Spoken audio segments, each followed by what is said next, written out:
Hello बच्चों, मैं Amrita ma'am. हम लोग अपने पिछले क्लास में सूक्ष्म जीवों का वर्गीकरण पढ़ रहे थे और उनका सामान्य परिचय पढ़ रहे थे। इसके पहले हमने आपको बताया भी है कि सूक्ष्म जीव क्या होते हैं। जो बहुत छोटे छोटे होते हैं, वो हमारे नेकेड आई से हम लोग उसको देख नहीं सकते। उसको देखने के लिए हम लोग क्या यूज़ करते हैं, माइक्रोस्कोप का यूज़ करते हैं या मैग्नीफाइंग ग्लास का यूज़ करते हैं।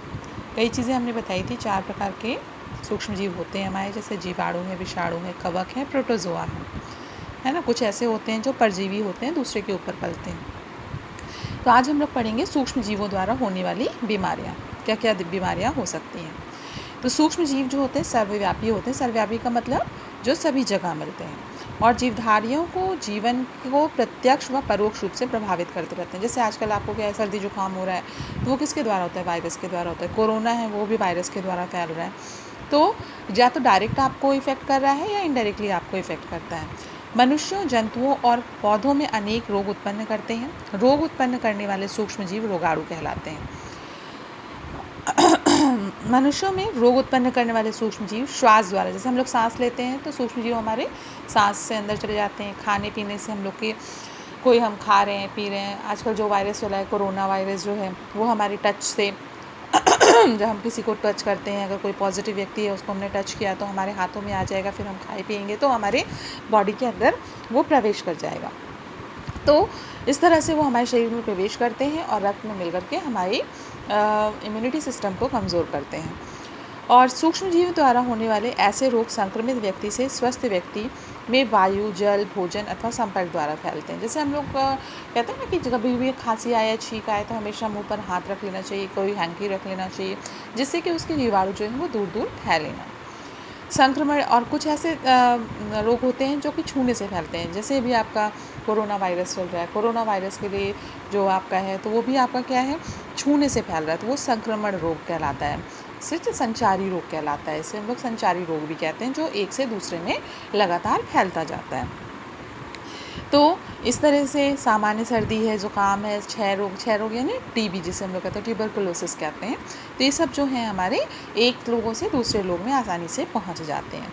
इसलिए अगर कोई व्यक्ति इन सब से पीड़ित है तो उसको जो है वो हमेशा आइसोलेट हो जाना चाहिए, अपने को सेपरेट कर लेना चाहिए। मनुष्यों में सूक्ष्म जीव द्वारा कौन कौन से रोग उत्पन्न होते हैं, उसके लिए देखिए बच्चों, ये टेबल दी हुई है, उसको हम समझाते हैं। जैसे मानव रोग में है, कुछ आपके हैं जैसे क्षय रोग यानी टीबी जिसे हम लोग कहते हैं। वो किसके द्वारा फैलती है? रोग कारक जीवाणु द्वारा फैलती है। और ये जनरली वायु के द्वारा, क्योंकि इसके जीवाणु जो होते हैं वायु में उपस्थित होते हैं। आप इनहेल करते हो, सांस लेते हो, तो क्या होता है कि आपके शरीर में प्रवेश कर जाता है। इसी तरह खसरा है, खसरा जो छोटे छोटे से दाने निकल आते हैं बच्चों में, तो वो विषाणु द्वारा वो भी फैलता है, वायरस के द्वारा। वो भी वायु में वायरस होते हैं, वो सीधे आपको इफेक्ट करते हैं।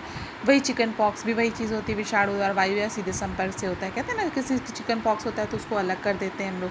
पोलियो है, उसके भी विषाणु है, वो जल या वायु से फैलता है। तो इस तरह के रोगी को क्या करना चाहिए? रोगी व्यक्ति को पूरी तरह से अन्य व्यक्तियों से अलग करना चाहिए, यानी आइसोलेट करना चाहिए। रोगी की व्यक्तिगत वस्तुओं को अलग रखना चाहिए और उचित समय पर उसका हमें क्या लगाना चाहिए? टीकाकरण करना चाहिए। तो फिर दूसरा है हैजा और टाइफाइड। हैजा जो होता है जीवाणु द्वारा यानी बैक्टीरिया द्वारा फैलता है, और टाइफाइड भी जो है बैक्टीरिया द्वारा फैलता है। हैजा क्या होता है? आपको लगातार क्या होगा? उल्टी आती रहेगी और इसमें आपका शरीर में जो है पानी की और नमक की कमी होती जाती है। वो जनरली दूषित जल और भोजन से फैलता है। और टाइफाइड भी जो है वो दूषित जल से होता है, फीवर आने लगता है। तो इसके लिए व्यक्तिगत स्वच्छता, मतलब व्यक्ति को अच्छे से स्वच्छ रहना चाहिए, प्रतिदिन नहाना चाहिए, अच्छी आदतों को अपनाना चाहिए, भली भांति पके हुए भोजन, उबला हुआ पेयजल तथा टीकाकरण करवाना चाहिए। फिर हेपेटाइटिस जो है वो लीवर से संबंधित रोग है, जो विषाणु के द्वारा फैलता है और इसका भी जल से ही फैलता है। उबले हुए जल का प्रयोग करना चाहिए और टीकाकरण कराना चाहिए। फिर मलेरिया है, डेंगू है, चिकनगुनिया है, ये तीनों मच्छर के द्वारा फैलने वाले रोग हैं।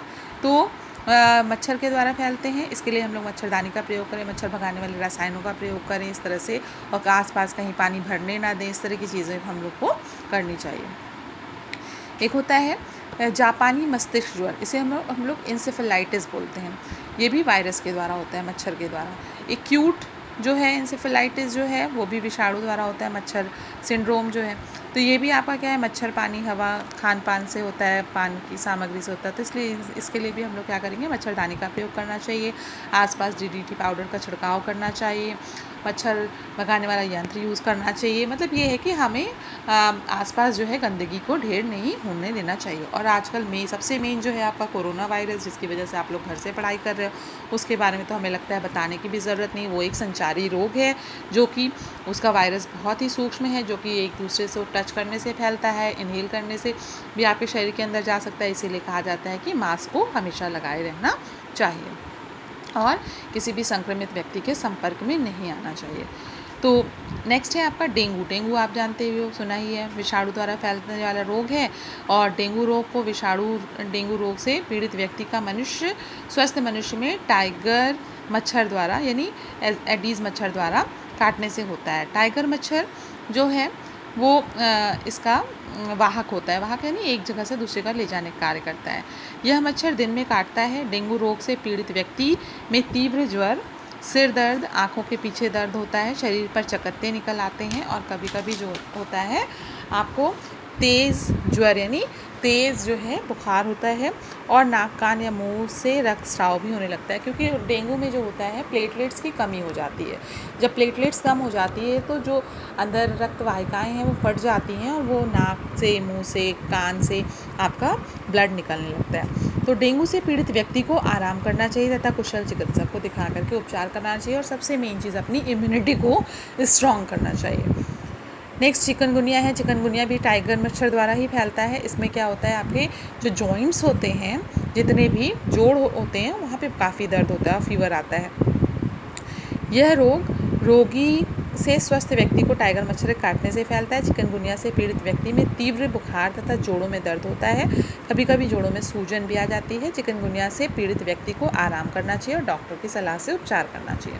मलेरिया तो बहुत कॉमन फीवर है आपका, ठंड दे करके बहुत ठंड लगती है, लोग ओढ़ते हैं, रज़ाई ओढ़ते हैं, ये आपका मादा एनोफिलीज़ मच्छर के काटने से होता है। और इसलिए इसके बचाव के लिए हमें मच्छरों से दूर रहना चाहिए, आसपास मच्छरों को एकत्रित नहीं होने देना चाहिए। अब पौधों में सूक्ष्म जीवों द्वारा कौन कौन से रोग होते हैं, देखिए इसमें टेबल में दिया है कि गेहूं में गेरुई रोग होता है, वो कवक द्वारा फैलता है। गेहूं में कंडुआ रोग होता है, वो भी कवक द्वारा फैलता है। नींबू में कैंकर रोग होता है, वो जीवाणु यानी बैक्टीरिया द्वारा फैलता है। आलू में वलय विलगन होता है, यानी जीवाणु द्वारा फैलता है। तंबाकू में मोज़ेक रोग होता है, वो विषाणु द्वारा फैलता है। और लीफ कर्ल ऑफ कुकरबिट यानी लौकी, कद्दू वगैरह जो होते हैं उसमें लीफ कर्ल होते हैं, तो वो विषाणु द्वारा फैलता है। तो इस तरह से पौधों में ये आपकी लिस्ट दी हुई है। अब हम लोग देखते हैं कि संक्रमण के क्या तरीके हैं। बहुत शॉर्ट में हम इसको बता देते हैं। संक्रमण यानी जो भी रोग है वो फैलता कैसे, संचार कैसे करता है एक जगह से दूसरी जगह। तो बहुत सारे उसके उदाहरण हैं। एक तो संपर्क द्वारा होता है, यानी जो संचारी रोग होते हैं यानी संक्रामक रोग होते हैं, उसमें क्या होता है कि अगर एक संक्रमित व्यक्ति है वो दूसरे व्यक्ति को अगर टच कर देता है, छू देता है, स्पर्श करता है, तो उससे क्या होता है, उसके वायरस जो हैं उसमें चले जाते हैं, तो उससे क्या हो जाता है, इस रोग जो है फैलता है। दूसरा वायु द्वारा, यानी कुछ वायरस ऐसे होते हैं जो वायु में सर्कुलेट करते हैं, तो आप अगर इनहेल करते हो, श्वास लेते हो, तो आपकी श्वास के द्वारा वो आपके शरीर में प्रवेश कर जाता है। कुछ दूषित जल द्वारा, कुछ वायरस ऐसे होते हैं जो दूषित जल में उपस्थित होते हैं। जब आप पानी पीते हो तो इसीलिए डॉक्टर हमेशा एडवाइस करता है कि पानी को बॉईल करके पीजिए। बॉईल करने से क्या होता है कि अब बॉईल करके गर्म पानी नहीं पीना, बॉईल करके ठंडा कर लीजिए देन पीजिए। तो बॉईल करने से क्या होता है, अगर उसमें कोई बैक्टीरिया वगैरह प्रेजेंट है तो बॉईल करने से वो मर जाते हैं और तो आपको नुकसान नहीं करते। कुछ मिट्टी के द्वारा, छोटे बच्चों में अक्सर देखिए क्या होता है कि बच्चे मिट्टी में खेलते रहते हैं, तो मिट्टी में भी कुछ जीवाणु होते हैं, बैक्टीरियाज होते हैं, जो कि उनके नेल्स के द्वारा कहीं से भी उनके शरीर नेल्स में भर जाते हैं, फिर वो बच्चे मुंह में हाथ लगाते हैं, तो इससे क्या होता है, उनके शरीर में प्रवेश कर जाते हैं। तो मिट्टी के द्वारा भी क्या होता है, सूक्ष्म जीवों का संचारण होता है। और संक्रमित व्यक्ति द्वारा भी तो हमने बता ही दिया, कुछ रोग ऐसे होते हैं जो संक्रमित व्यक्ति द्वारा जो है फैलते हैं। अब रोगों से बचाव के लिए हमें क्या क्या वो करना चाहिए, तो मलेरिया, डेंगू, चिकनगुनिया इत्यादि जो होते हैं, इंसेफ्लाइटिस वगैरह मच्छर के काटने से होते हैं। इस वजह से इसमें हम लोगों मच्छरों को पनपने से रोकना चाहिए। ऐसे स्थान पर जहाँ भी मच्छर ज़्यादा है तो मच्छर भगाने के लिए हमें विभिन्न युक्तियाँ अपनानी चाहिए। शुद्ध जल का प्रयोग करना चाहिए और रोग वाहक मक्खी मच्छर से बचाव हमेशा ही हमें करना है। स्वच्छता की आदतों को अपनाकर हम हैजा, आम अतिसार, पेचिश, पीलिया आदि रोगों से हम ग्रसित होने से बच सकते हैं। और है बरसात के मौसम में संक्रामक रोग होने की संभावना बढ़ जाती है, क्योंकि अक्सर देखिए बारिश का मौसम होता है तो उसमें आपको छींक आती है, खांसी आती है, तो इस तरह की चीज़ें, तो उसके लिए हम लोग को अपने खान पान पे विशेष ध्यान देना चाहिए।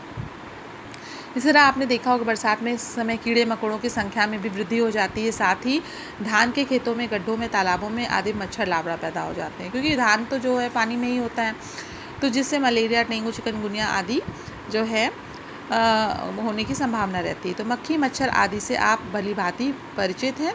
इनसे भी हम अधिक परेशानी होती है। हमारे घर के आसपास गड्ढों में पानी नहीं होना चाहिए। घर की नालियों या अन्य जगहों पर पानी को एकत्रित नहीं करना चाहिए और हमारे घर के दरवाज़ों तथा खिड़कियों में जाली लगी होनी चाहिए, जिससे कि मच्छर हमारे घर में प्रवेश ना करें।